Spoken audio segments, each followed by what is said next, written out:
going Bakka to help us. Judson గారిని show cause నోటీసులు ఇచ్చారు. పార్టీ నుంచి సస్పెండ్ చేశారు. దీన్ని ఎలా చూస్తారు అసలు మీరు? నేను ఇప్పటికి దాదాపు 10 ఇంటర్వ్యూలో చెప్పినాను. జడ్సన్‌ని విక్టిమైజ్ చేసినారు. Judson has been target.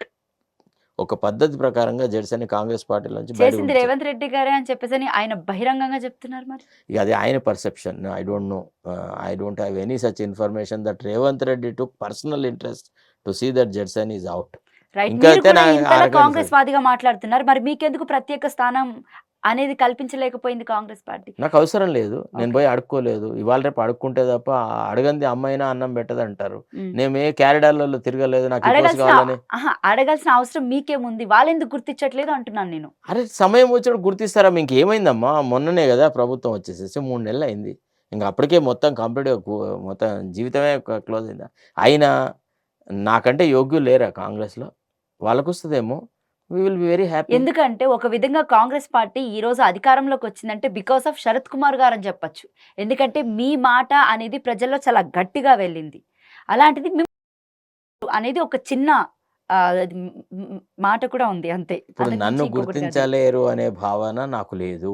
Okay. ఎవరైతే నన్ను గుర్తించట్లేదు అని మీరనుకుంటున్నారో మీరు ఈ ప్రశ్న వాళ్ళని అడగాల. హ్మ్. అంతేగాని నాకు సంబంధించినంత వరకు నేను ఏ గుర్తింపును లేతే ఏ గుర్తింపును ఆశించో నేను పార్టీలో చేరలేదు. ఆనాడు నా మూల ఉద్దేశ్యం ఏముండేదంటే ఒక అరాచక పాలన అంతమొందాలా. కేసీఆర్ కుటుంబ పాలన అనేది ఈ రాష్ట్రానికి గుదిబండైంది. ప్రజల యొక్క ఆశలను వమ్ము చేసినాడు కేసీఆర్. తన కుటుంబ సంక్షేమం కోసమే కృషి చేసినాడు. ప్రజలను నట్టేట ముంచినాడు. రాష్ట్రాన్ని అప్పుల ఊబిలోకి తోశాడు. సో ఈ భావనతోనే ఆనాడు బీఆర్ఎస్ మీద ఎదురొడ్డినాం. ఆనాడు ఎదురు తిరిగినాం.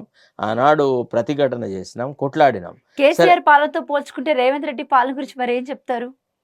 అది ఇంకా ఇప్పుడే పోల్చగలిగిన సందర్భం కాదు.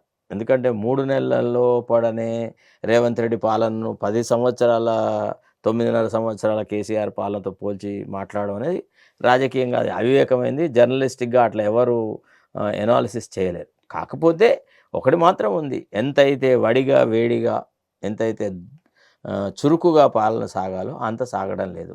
Maybe on account of various reasons, lack of experience, lack of knowledge, lack of proper guidance, ఇలా రకరకాలుగా ఉంటాయమ్మా.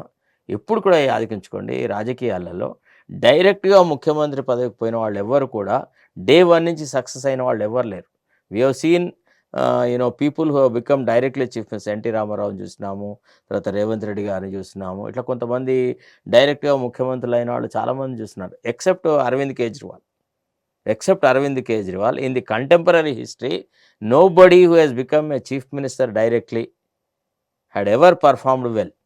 Even Rajiv Gandhi used to stumble when he became the prime minister all of a sudden. ఎందుకంటే administration అనేది it is a very complex thing. It takes time for you to guess or detect who is who, what is what. ఇది కొంత సమయంతో కూడుకున్న పని. Right sir. సరే, ఇంకొక చిన్న డౌట్ ఏంటంటే ఇప్పుడు సీఎం రేవంత్ రెడ్డి గారు అంతమంది జనాల్లో నుంచోనైనా డ్రాయర్ పదిస్తా లేకపోతే మహిళల మధ్యలో నుంచొని కేసీఆర్ నీ తొడగొట్టి చెప్తున్నా, నీ అక్క, నీ అమ్మ, నీ అంతు చూస్తా అని చెప్పేసి అని ఒక సీఎం పదవిలో ఉన్నటువంటి వ్యక్తుల మాట్లాడడం కరెక్టే అంటారా? ఒకటమ్మా, సభ్య సమాజం, తర్వాత తన ముందున్న వాళ్ళు కొంత ఇప్పుడు మీరు వెల్ సంస్కారవంతంగా. Known educated person sir. Correct. So మీరే కానీ సీఎం పదవిలో ఉండుంటే, నా వరకు చెప్తాను, ఉండుంటే కనుక మీరు దాన్ని ఎంత రెస్పెక్ట్ పొజిషన్ ఎలా ట్రీట్ చేస్తారు అదొక చెప్పండి? కాన్స్టిట్యూషనల్ పొజిషన్ అమ్మా. It does not befit the status of a chief minister to talk such slang. అంత మోటు పదజాలాన్ని అంత నిర్దయగా మాట్లాడడం కరెక్ట్ కాదు. ఒక ముఖ్యమంత్రి స్థాయికి అది పొసగదు. గతంలో ఏ కాంగ్రెస్ ముఖ్యమంత్రి కూడా ఇట్లాంటి పదజాలాన్ని వాడలేదు. ఎవరు వాడలేదు. ఇంతకంటే ఎక్కువ ఫియర్స్ ఫైటింగ్ జరిగింది. ఎన్టీ రామారావుకు కాంగ్రెస్కు మధ్య జరిగిన ఫైట్తో పోలిస్తే ఇది ఎంత కాదు. వినరా, ఒక ఉప్పెన లాంటి వ్యవహారాలు నడిచినాయి. ఆనాడు ఎన్టీ రామారావును ఓడగొట్టడం it was not a simple task. KCR టోటల్గా డిస్క్రెడిట్ అయినాడు. కేసీఆర్ను ఓడగొట్టడం మొన్న చాలా ఈజీ పని. ప్రజలు పూర్తిగా వంచబడి ఒక ఆక్రోషంలో ఉండేది. సరే, కొంతమందికి అర్థం కాలేదు. మాలాంటి వాళ్ళ ముందే గ్రహించినాం, బయటకు వచ్చినాం, కొట్లాడినాం, లొల్లి పెట్టినాం, ప్రజలకు పోయి కేసీఆర్ యొక్క దుర్నీతిని ఎండగట్టినాం. ఇవన్నీ జరిగినాయి. Right sir. కేసీఆర్ పాలన నచ్చక ప్రజలు ఓడగొట్టిర్రా? లేకపోతే కేసీఆర్ అంతటే ఓడిపోయారంటారా? కేసీఆర్‌ను ప్రజలే ఓడగొట్టారు. అంటే కేసీఆర్ పరిపాలన సరిగా లేదని. కేసీఆర్ తన్ను తను ఓడగొట్టుకున్నాడు. ఎందుకంటే ప్రజల నుంచి దూరమై. ప్రజలు కేసీఆర్ మీద శత్రుత్వంతో కేసీఆర్ లేకుండిరి.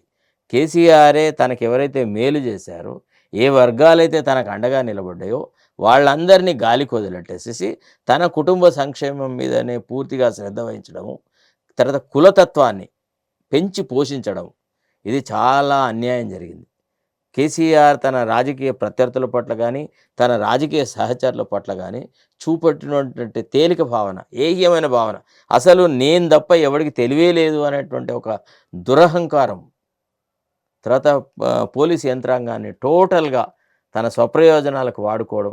ప్రతి వ్యవస్థను నిర్వీర్యం చేసినాడమ్మా. ప్రతి వ్యవస్థను తన స్వార్థ ప్రయోజనాలకు వాడుకున్నాడు. అట్లా వాడుకోలేని వ్యక్తులను దూరం కొట్టినాడు. ఈ రకంగా తనకు తానుగా ఒక KCR defeat should be described as a political suicide rather. It is not a murder by Congress. He was not politically murdered by Congress, but rather KCR has committed political suicide by his own unpopular programs, by his own thoughtless actions, by his own autocratic behavior.